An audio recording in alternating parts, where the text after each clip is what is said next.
c'est 10 minutes. C'est 10 minutes de lecture, on prend son livre, on lit dans le calme et puis après on s'arrête. Le lundi matin et le jeudi. C'est pour tout le monde, dans toute l'école, le cuisinier, le directeur, les primaires, tous.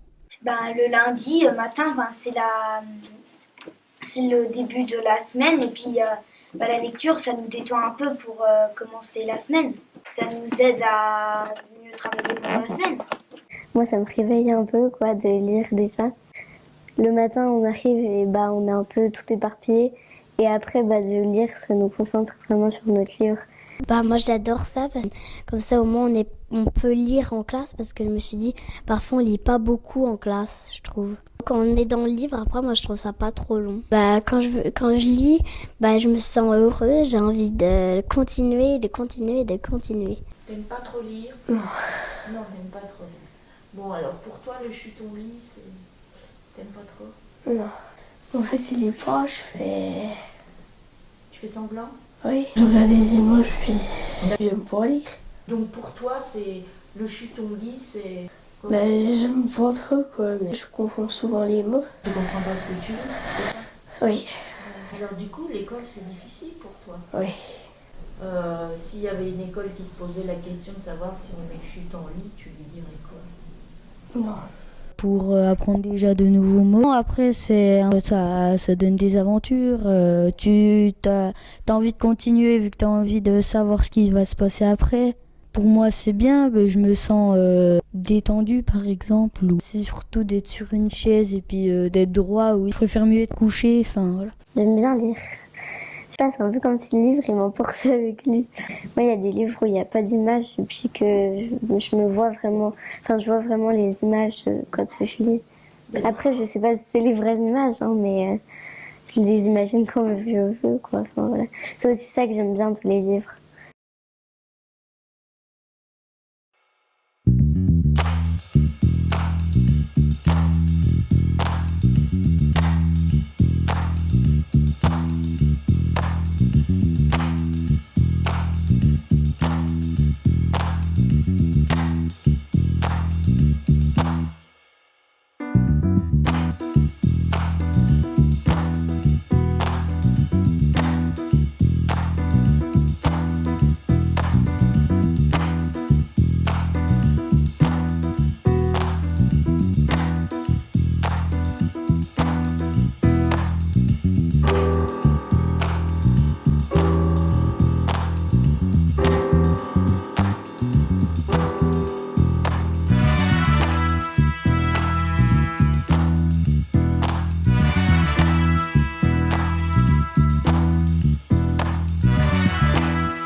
Pour profiter du dessus du collège parce qu'en fait il y a un potentiel au-dessus en fait, c'est-à-dire que juste à côté des toilettes on aurait des escaliers qui monteraient comme ça.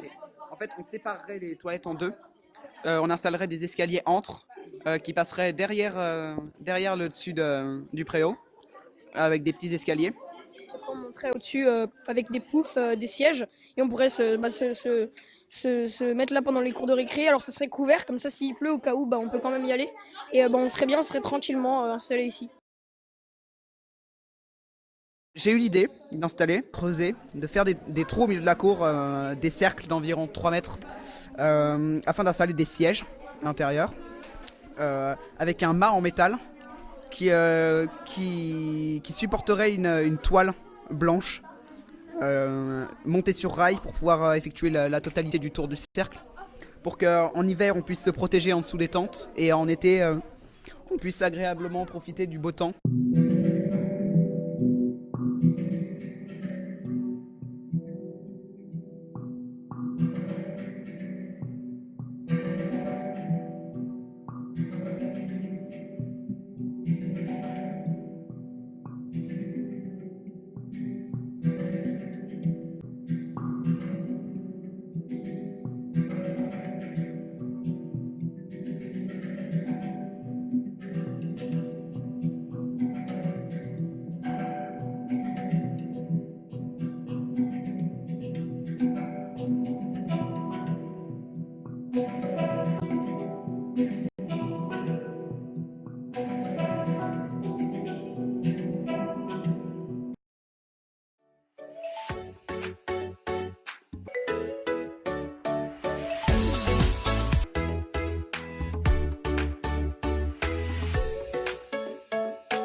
Si on n'a pas l'envie d'apprendre, et je pense qu'on y arrive difficilement.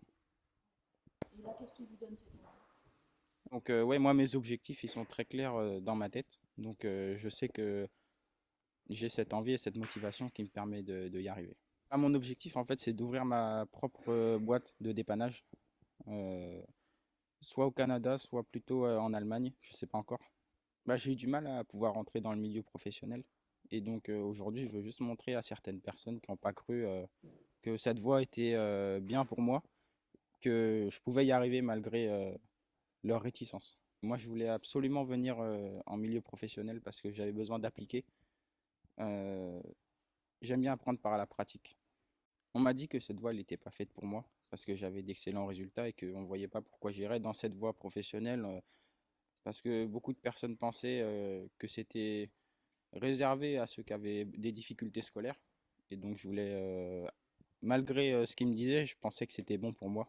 J'ai dû convaincre l'ancien directeur de mon premier lycée pour qu'il accepte de signer les papiers pour changer de lycée en cours d'année.